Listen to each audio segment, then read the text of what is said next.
खेसारी लाल यादव और खेसारी लाल यादव के फैंस मिलकर पंकज सिंह को इतना मार दिए कि पंकज सिंह दोबारा गाना गाने लायक नहीं बचा। क्या है वीडियो की पूरी जानकारी जानने के लिए वीडियो के लास्ट तक बने। हेलो दोस्तों, नमस्ते, आपका स्वागत है हमारे यूट्यूब चैनल पे।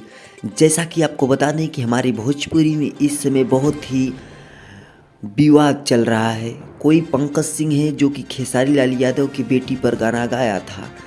खेसारी लाल यादव और खेसारी लाल यादव के फैंस ने अगली बार बर्दाश्त किया था। आज से ठीक 1 साल पहले इसी सिंगर ने खेसारी लाल यादव की बेटी पर गाना गाया था। उस गलती को माफ़ किए थे, मगर इस बार फिर से वही गलती दोहरा दिया है।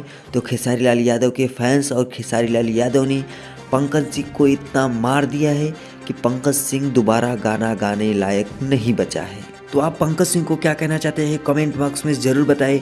आप लोगों से एक बात बता देना चाहता हूं, मेरा एक यूट्यूब चैनल था जिस पे मैं ऐसे ही भोजपुरी के रिलेटेड इन्फॉर्मेशन डाला करता था। और चैनल पता नहीं क्यों कैसे ऑटोमेटिक चैनल डिलीट हो गया। तो आप लोग इस चैनल पर मुझे ज़्यादा से ज़्यादा सपोर्ट करिए और ऐसे ही भोजपुरी के रिलेटेड इन्फॉर्मेशन पाने के लिए हमारे चैनल को कर दीजिए सब्सक्राइब और बेल आइकन को प्रेस कर दीजिए, ताकि मैं जो भी नया वीडियो अपलोड करूं उसका नोटिफिकेशन सबसे पहले आप